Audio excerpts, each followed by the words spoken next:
मृत्यु अटल सत्य है, इसे ना कोई बदल सकता है और ना ही टाल सकता है। जिस प्राणी का पृथ्वीलोक पर जन्म हुआ है उसकी मृत्यु निश्चित है, लेकिन मृत्यु के बाद व्यक्ति की जीवात्मा का क्या होगा यह उसके कर्मों पर ज़रूर निर्भर करती है। इसके बावजूद भी जीवित रहते हुए लोग इन बातों को नहीं समझते हैं और बुरे कर्म करते रहते कहा जाता है कि जो व्यक्ति जीवन में अच्छे कर्म करता है उसका जीवन सुखमय बीतता है और मृत्यु के बाद उसे स्वर्ग की प्राप्ति होती है। वहीं बुरे कर्म करने वालों को मरने के बाद यमराज के यमदूत सताते हैं और ऐसी आत्मा को नरक का कष्ट भी भोगना पड़ता है।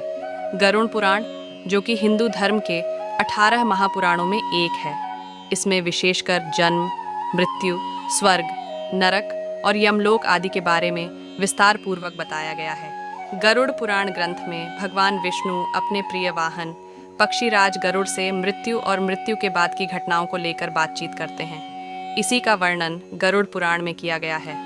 वैसे तो गरुड़ पुराण में कुल 14 लाख नरक के बारे में बताया गया है, लेकिन इसमें 16 ऐसे घोर नरक बताए गए हैं जिसे जानकर किसी भी व्यक्ति की रूह कांप जाएगी। इन नरक में ऐसे लोगों की आत्मा जाती है जिसमें जीवन में बहुत बुरे कर्म किए हों। जानते हैं इन 16 नरक को इसमें मिलने वाले दंड के बारे में।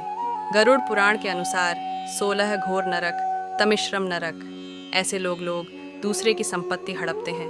उनकी आत्मा को बंदी बनाकर तमिश्रम नरक में तब तक पीटा मारा जाता है जब तक वह बेहोश न हो जाए।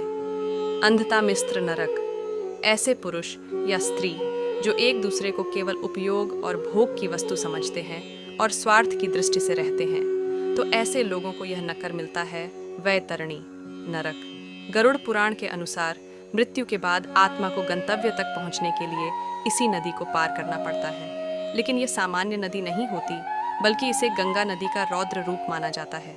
इसमें मलमूत्र, मरे हुए कीड़े, सांप, मांस और आग की लपटें होती है। इस नदी का रंग लाल होता है। ऐसे लोग जिन्होंने अपने जीवन में खूब पाप किए हों, उनकी आत्मा को इस नदी से गुजरना पड़ता है। तप्त मूर्ति नरक। रत्नों और धातुओं की चोरी करने वालों को तप्त मूर्ति नरक की आग में रखा जाता है। पुयोडकम नरक। शास्त्रों के वर्णन अनुसार यह नरक कुआं के समान होता है। इसमें रक्त, मानव मलमूत्र और कई घृणित वस्तुएं होती हैं। जो लोग बिना विवाह किए शारीरिक संबंध बनाते हैं और विश्वासघात करते हैं। कुंभीपाकम नरक। ऐसो लोग जो अपने स्वार्थ के लिए जानवरों की हत्या करते हैं, उनकी आत्मा मरने के बाद इसी नरक में आती है। वहाँ आत्मा को खौलते गर्म तेल में डालकर यातनाएं दी जाती हैं। विलपक नरक। जो ब्राह्मण मदिरा पान करते हैं उन्हें इस नरक की आग में रखा जाता है। अविसी नरक। झूठ बोलने वाले लोगों को इस नरक में भेजा जाता है। इसमें जीवात्मा को बहुत ऊंचाई से नीचे फेंका जाता है। ललाभक्षम नरक। जो लोग दूसरों के साथ जबरदस्ती शारीरिक संबंध बनाते या बलात्कार करते हैं, उन्हें इस नरक में भेजा जाता है। असितापत्रम नरक। गैर जिम्मेदार और अपने कर्तव्य से पीछा छुड़ाने वाले लोगों को यह नरक मिलता है। यहाँ जीवात्मा को चाकू मार मार कर छलनी की जाती है और यातना दी जाती है। कलसूत्रम नरक। जो लोग बड़ों का आदर सम्मान नहीं करते, उन्हें इस नरक में गर्म जगह पर तब तक रखा जाता है जब तक यातना समय समाप्त नहीं हो जाती। सुकरमुखम नरक। इस नरक में मरने के बाद उन लोगों की आत्मा को भेजा जाता है जो दूसरों को अपने इशारे पर नचाते हैं और बुरा बर्ताव करते हैं। महावीच नरक। यह नरक खून और नकीले कांटों से भरा होता है। गायों की हत्या करने वालों को इस नकर में कष्ट दी जाती है।